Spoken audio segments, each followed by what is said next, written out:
Alexis here, and today we are going to be talking all about blue whales for my animal behavior project.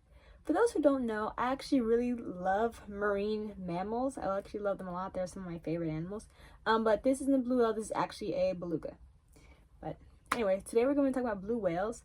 Now, for the most part, there is still a lot we have to learn about blue whales because they live so deep in the ocean, and there's just so many parts of the ocean that we as human beings haven't really got to yet. So there's still some mysteries about them, but I'm just going to be talking about some of the facts that we do know about these beautiful, large animals. So without further ado, let's get on with the video. So first we have to talk about the history. The scientific name for blue whales is actually Balenoptera musculus. I think I pronounced that right. And their earliest known ancestors is the Indoyus. Yes, I think I got that right. The Indoyus were actually land animals, and they lived 40 million years ago in East Asia. And their remains were actually discovered in India in 1977. So that's kind of how we knew about their earliest ancestors. As far as the blue whales that we know today, the first published descriptions of them came from Robert Sibbald, and he found a whale stranded in Scotland in 1692. And from then on, the name blue whale came from Norwegian, bluevel, I think is how it is pronounced. Don't quote me on that. But that term was coined by Sven, something like that. And the official name was adopted by G.O. Sars. So that's kind of how we know about the blue whales that we know about today. That's some brief history. Check out this video if you want to know a little more about it. So for those who don't know, blue whales are actually the largest animals to have existed, and they are characterized by their long, slender body, and their broad U-shaped head. They're 33 centimeters sickle-shaped dorsal fin that's located close to their tail. And a fun fact for those who don't know, they actually have 2 blowholes, and they are positioned side by side together. And their skin is actually, despite them being called blue whales, they're actually a grayish blue, but it looks more blue underwater, which more than likely is probably how people kind of how they got their name. And they actually have a light underbelly that looks kind of yellowish underwater. As far as where they can be found, they're found in every ocean except for the Arctic. They're not found in the Arctic Ocean, and they migrate between summer and winter feeding grounds, but some don't migrate at all, actually. Some don't migrate, but the purpose of them migrating is usually for feeding purposes. So they usually go to where there's more krill. So wherever there's more krill in the different seasons is more than likely where they will be at. As far as their feeding habits, they are filter feeders, meaning what they do is they just open their mouth and they kind of just let everything kind of flow in, especially when it's big schools of fish or krill. So they kind of just let everything scoop in.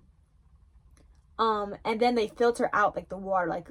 When the water kind of gets they trap it in the krill in their mouth, and then they close it, and then they push the water out with their tongue while trapping the krill or the fish or whatever in their mouths. So yeah, despite being such large animals, they're not they don't have the sharp teeth or anything like that. They're filter feeders. I forgot to mention this, but actually in the summer you can find them in the U.S. West Coast, the Gulf of Alaska, and the North North Pacific waters. In the winter, however, you can find them in Gulf of Mexico and Central America. So I just wanted to make sure that I counted that in. Let's talk about some of their behaviors. So blue whales, they sometimes swim in small groups, but they're usually alone or in pairs, which is really cute. But yeah, they're solitary creatures for the most part. They're usually alone.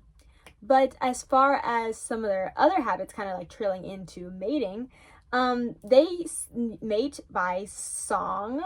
So a male will sing a song, a series of noises that can be heard from 1,000 miles away to attract a female, and because of their population increase, there's actually been a lot of competition for females' affection. But once they find the right one, they start their courtship ritual and their songs and other like low moans and noises.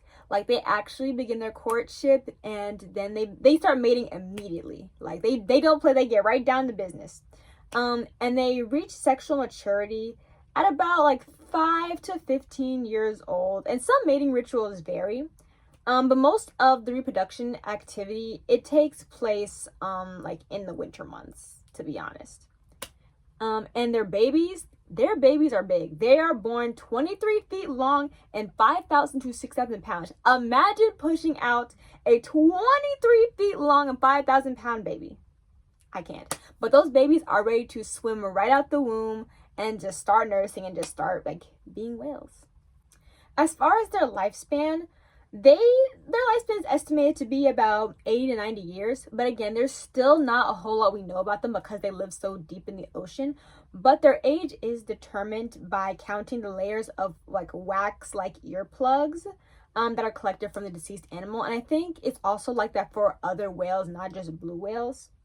But even though their population is increasing, and that we love to see that, because I don't know if they were endangered or if there was some trouble, but there are still some threats out there, like vessel strikes, fishing gear entanglements, ocean noises, climate change, like just habitat destruction, like things of that nature. So some things you can probably do is like, of course, raise awareness about climate change, like recycle, like clean up the ocean, keep the oceans clean, and also be careful when boating, because there may be some animals nearby that can be affected.